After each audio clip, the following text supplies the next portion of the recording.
C'est encore un judaïsme au quotidien de vacances que je vous propose aujourd'hui, avec, pour changer un petit peu de latitude, puisque ces temps derniers nous étions plutôt en Europe, d'aller visiter Smyrne. Smyrne, c'est bien sûr une ville de Turquie. Savez-vous qu'elle a derrière elle des siècles d'histoire juive ? Alors visitons, si vous le voulez bien, ce port de mer. Alors son nom actuel, bien sûr, c'est Smyrne, mais dans l'histoire juive, cette ville est mieux connue sous son nom d'Izmir. Elle est située au-delà de la mer Égée, à moins de 300 km à vol d'oiseau d'Athènes. Quand les Juifs s'établirent-ils à Izmir, ou à Smyrne si vous préférez ? Les souvenirs les plus anciens dont nous disposions remontent à moins de 400 ans. Au début du XVIe siècle, quand les réfugiés juifs chassés d'Espagne et du Portugal y trouvèrent asile. En fait, les Juifs s'installèrent bien plus tôt dans ce port. Car si l'histoire enregistrée est muette à ce sujet, l'archéologie, elle, l'atteste formellement. Des fouilles ont en effet révélé la présence d'inscriptions qui prouvent que les Juifs y vécurent il y a plus de 1700 ans. Ce qui correspondrait à l'époque où Rabbi Yehuda Hanassi, le compilateur de la Mishnah, vivait en Terre Sainte, c'est-à-dire 2 siècles après la destruction du deuxième Beth Amikdash, deuxième temple. En ce temps-là, les Juifs connaissaient de mauvais jours en Israël et beaucoup d'entre eux commençaient à quitter leur patrie et partaient à la recherche de lieux où vivre en juif et vivre en paix ne serait pas incompatible. Ce fut à cette époque que des Juifs élirent Smyrne comme lieu de résidence. De là, ils continuèrent à entretenir des rapports étroits avec Israël, ne manquant pas d'envoyer régulièrement leurs contributions afin de subvenir aux besoins des yeshivot qui s'y trouvaient toujours. Smyrne fut toutefois supplantée pendant longtemps par d'autres grandes villes, telles que Salonique et Constantinople. Elle ne devint un centre juif vraiment important que lorsque les réfugiés d'Espagne et du Portugal, chassés par l'Inquisition, arrivèrent en masse, s'établissant dans différentes villes de l'Empire turc, à l'époque l'Empire ottoman. Vers 1605, nous trouvons un grand nombre installé à Smyrne, et 30 ans plus tard, une communauté juive solide et bien organisée existe déjà. À sa tête se trouve Rabbi Yosef Escapa, illustre érudit et de plus homme énergique. Les groupements juifs plus ou moins homogènes de la ville furent intégrés à l'organisme central et Rabbi Yosef fut élu Rav de la ville. À partir de ce jour et pour plus de 2 siècles, la communauté juive de Smyrne jouit d'une autorité incontestée dans toute l'Asie mineure.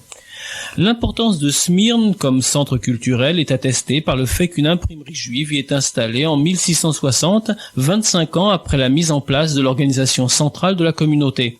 D'autres imprimeries ne tardèrent pas à s'ouvrir. Plus de 300 ouvrages qui comptent dans la littérature talmudique et rabbinique sont sortis de leur presse. 25 ans plus tard, 4 périodiques étaient imprimés à Smyrne. Ils circulaient à travers les communautés séfarades des pays méditerranéens. Ces revues contribuèrent grandement à entretenir le courage et l'espoir des exilés juifs, qu'ils soient d'Espagne, du Portugal ou d'autres pays chrétiens, car les persécutions religieuses rendaient la vie fort difficile aux juifs en ce temps-là. Ces journaux, intitulés Tikva Hadasha ou en espagnol Nueva Esperanza, le nouvel espoir, permettaient aux différentes communautés juives de rester en contact les unes avec les autres. Ils paraissaient encore au début de ce siècle. Plus importante encore fut la littérature des Shelot ou Tshuvot qui s'accumula à Smyrne. Ces Shelot ou Tshuvot sont les réponses rabbiniques aux questions posées par toutes les communautés. Réponses de Halacha, bien sûr. Cette ville de Smyrne fut le théâtre en effet de grands remous spirituels résultant des activités du faux messie, Shabtai Tzvi. Au cours des XVIIe et XVIIIe siècles, l'agitation provoquée ainsi par ses disciples de divers aventuriers d'ailleurs, menaça de miner l'esprit et la tradition de beaucoup de communautés dans le Moyen-Orient et en Europe. Cette ville devint ainsi un centre de correspondance pour la halacha, nécessité par des investigations rabbiniques émanant de Smyrne ou adressées à elle et traitant des problèmes juifs du jour. Cette correspondance ne constitua pas seulement une source de décision halachique, mais aussi un rapport de première main sur les événements historiques qui secouèrent le monde juif à cette époque. Malheureusement, tout cela fut partiellement détruit par un violent incendie qui ravagea la ville en 1841, détruisant aussi la plupart des synagogues. Seule une partie de cette collection de Shelot ou Tshuvot fut sauvée. En fait, Smyrne subit à plusieurs reprises, avant et après cet incendie, les effets du feu. En 1772, un incendie qui s'étendit à toute la ville en détruisit toutes les synagogues. Il ne fallut pas moins de 28 ans pour que les lieux de culte temporaires fussent remplacés par des synagogues permanentes. En 1838, le feu anéantissait la grande communauté Talmud Torah. Dans l'incendie qui éclata 3 ans plus tard, en 1841, toute la ville fut détruite, y compris les synagogues, dont une seule fut épargnée. Une quarantaine d'années après, encore une fois, le feu réduisit à néant quelques 1500 foyers juifs. Les incendies ne furent pas les seules calamités dont eut à souffrir cette importante communauté. Des tremblements de terre, des épidémies ravagèrent plus d'une fois la ville. Le séisme le plus violent eut lieu en 1680. Selon le témoignage d'un historien local, Eliaou Cohen, qui consigna le fait dans son vélo Odele, et de plus de 400 juifs, et parmi eux le grand rabbin, Rabbi Aaron Ben Chaim, y laissèrent la vie. De plus, une épidémie de peste noire se déclara pas moins de 10 fois entre 1770 et 1865, et une fois encore en 1892. Des rats porteurs de germes étaient arrivés dans les navires qui mouillaient au port.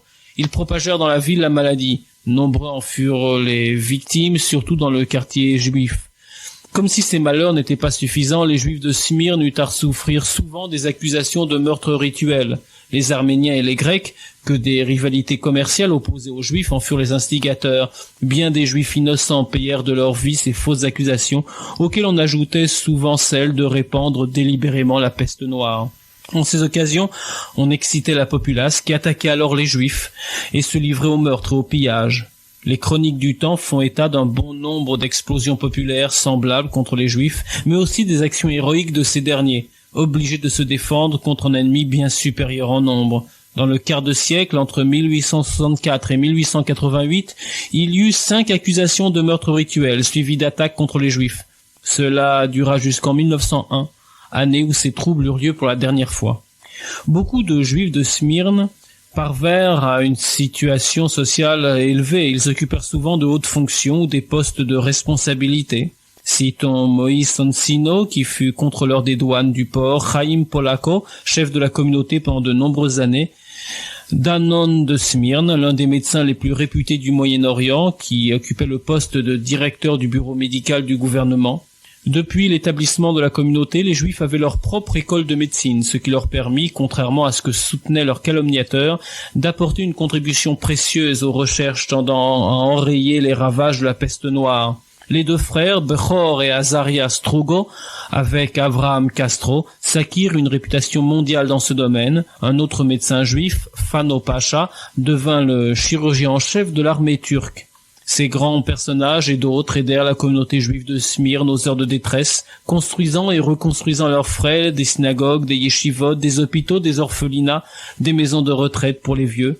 Ainsi, un négociant, Shlomo Siaves, originaire de Hollande, érigea la synagogue de Bikur Cholim et acquit un quartier entier de la ville pour y installer ceux de ses frères qui étaient dans la pire des pauvretés. Ce quartier est connu sous le nom de Yebesh.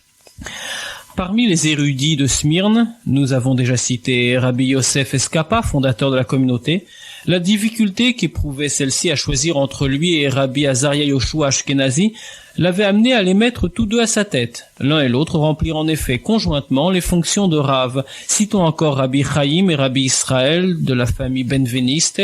Ils furent 2 figures de premier plan du point de vue littéraire, de même que Rabbi Chaim David Aboulafia et Rabbi Yitzhak Navarro.